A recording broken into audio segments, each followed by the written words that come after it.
और रुक करेंगे खबरों की ओर, जहां छत्तीसगढ़ में वंदे मातरम विवाद पर सियासी बयानबाजी एक बार फिर देखने को मिल रही है। पूर्व मुख्यमंत्री भूपेश बघेल ने बीजेपी पर तीखा हमला बोला है। भूपेश बघेल ने आरोप लगाया है कि आजादी से पहले वंदे मातरम गाने वालों पर गोलियां चलाई जाती थी और उस दौर में भाजपा के लोग अंग्रेजों की मुखबिरी कर रहे थे। वहीं भूपेश बघेल के बयान पर पूर्व मंत्री अजय चंद्राकर ने पलटवार किया। उन्होंने कहा कि भूपेश बघेल को कांग्रेस के इतिहास की ही जानकारी नहीं है। कांग्रेस अधिवेशन में वंदे मातरम पूरा गाने पर प्रतिबंध लगा दिया गया था। जनहित के मुद्दों से हटकर कांग्रेस अब अप्रासंगिक हो चुकी है और नेताओं के बयानों से वंदे मातरम को लेकर अब सियासी विवाद और तेज हो गया है।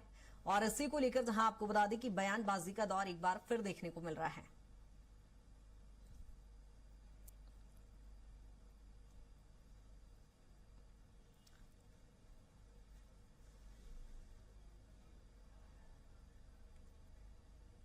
जहां छत्तीसगढ़ में वंदे मातरम को लेकर सियासत इस समय गर्मा गई है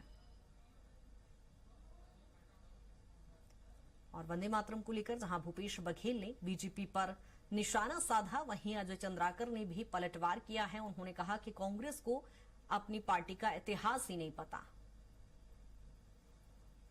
और इसी को लेकर अब सियासत गर्मा गई है। जहां वंदे मातरम को लेकर विपक्ष शुरुआत से ही हमलावर था, ऐसे में पूर्व सीएम भूपेश बघेल ने एक बार फिर इसे लेकर बहस छेड़ दी है। हालांकि अजय चंद्राकर ने खुले तौर पर चुनौती दी है, खुली बहस की उन्होंने चुनौती दी है।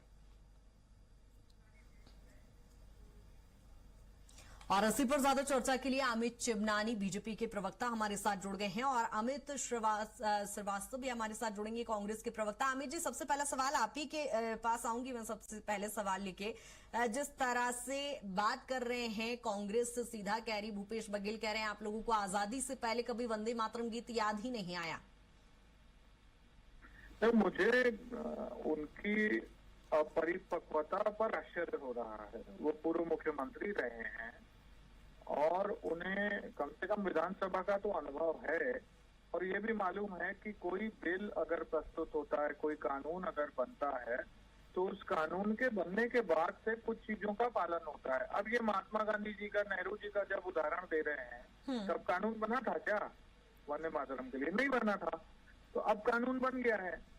तो ये घुमाने वाली बातें हैं। कुल मिलाकर के इनको हमारे राष्ट्र से, हमारे राष्ट्रीय गीत से, हमारे राष्ट्रीय सम्मान से कोई लेना देना नहीं है। ये सत्ता के पुजारी लोग हैं, इनके लिए सत्ता ही सब कुछ है। इन्हें केवल सत्ता में आना है, भ्रष्टाचार करना है, तुष्टीकरण करना है। उसके लिए राष्ट्र पीछे जाता है तो जाए, राष्ट्र का अपमान होता है तो हो। इसीलिए ये इस प्रकार के बयान देकर के बचने का प्रयास करते हैं। ठीक है अमित जी, क्या कहेंगे? यहाँ तो अजय चंद्राकर जी की यदि हम पलटवार पर बात करें तो वो तो कह रहे हैं कि कांग्रेस पार्टी का आपको इतिहास नहीं पता। आपको ध्यान होगा कि 1940 में कांग्रेस के अधिवेशन में वंदे मातरम पर पूरा गाने पर इस पर बैन लगाया था। सर, इस पर क्या कहेंगे? जी देखिए, भाजपा के मित्रों को इतिहास की किताब खोल कर बहस करनी चाहिए जी और इतिहास लिखने की कोशिश नहीं करना चाहिए। सभी जानते हैं कि वंदे मातरम 1896 में कांग्रेस के कलकत्ता अधिवेशन में गुरु रविन्द्रनाथ टैगोर जी ने गाया था और तब तो भाजपा का जन्म भी नहीं हुआ था।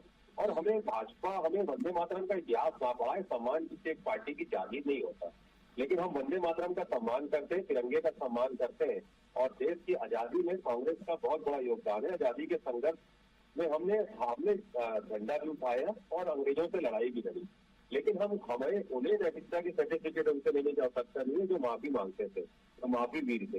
तो कम से कम देशभक्ति का प्रमाण पत्र भाजपा बंद करे बांटना और वैचारिक परिवार के इतिहास के हर पन्ने का जवाब हम देने के लिए तैयार है। कांग्रेस का इतिहास पर सवाल उठाने से पहले बीजेपी को देख लेना चाहिए कि कौन सी पार्टी पे जो देशभक्त पार्टी है उस पर सवाल ना उठाए। सर, लेकिन सवाल की शुरुआत से ही आप लोग उठा रहे थे। आप लोगों को क्या आपत्ति है सर, जब से ही वंदे मातरम को लेकर जिस तरह से एक नियम बनाया गया कि इसे भी राष्ट्रगान की तरह उतनी महत्ता मिलनी चाहिए, तो आपत्ति फिर कांग्रेस पार्टी को सर क्यों थी?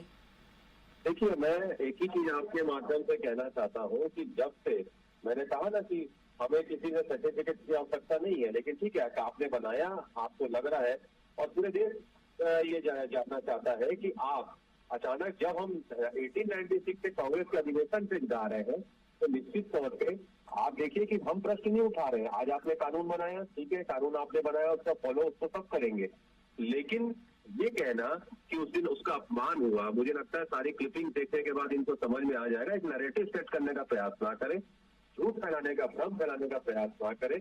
और निश्चित तौर पे मुझे ऐसा लगता है कि भाजपा जो है वो कहीं ना कहीं मुद्दों से भटक गई है, क्योंकि अजय चंद्राकर जी खुली चुनौती दे रहे हैं खुली बहस करने के लिए। सर रेडी हैं आप लोग? जी निश्चित तौर पे अजय चंद्राकर जी जगह चयन कर लें।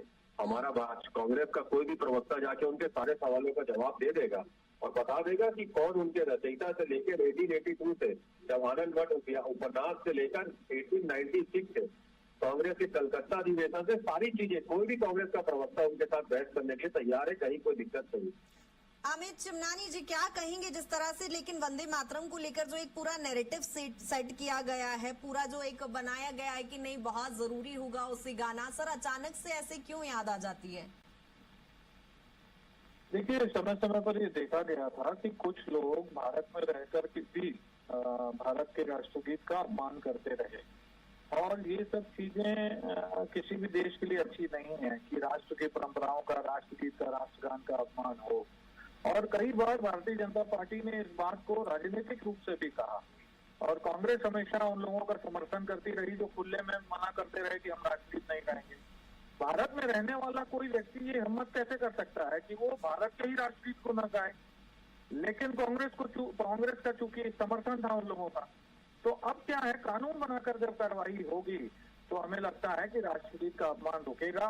ठीक है। और बार बार ये पुरानी बातें कांग्रेस के मित्र बता रहे हैं, हमारे साथी तो खुद वकील हैं, अब वो कांग्रेस के प्रवक्ता हैं, उनका धर्म है कि कांग्रेस का ही उनको पक्ष ठीक है रखना सर, है। उम्मीद करते हैं संवैधानिक चीजों को लेकर तो कम से जी मुझसे कम जवाब तो ले लीजिए, राजनीति नहीं कृतिका जी मैं जवाब देना चाहता हूँ, मुझे 5 सेकंड तो दीजिए।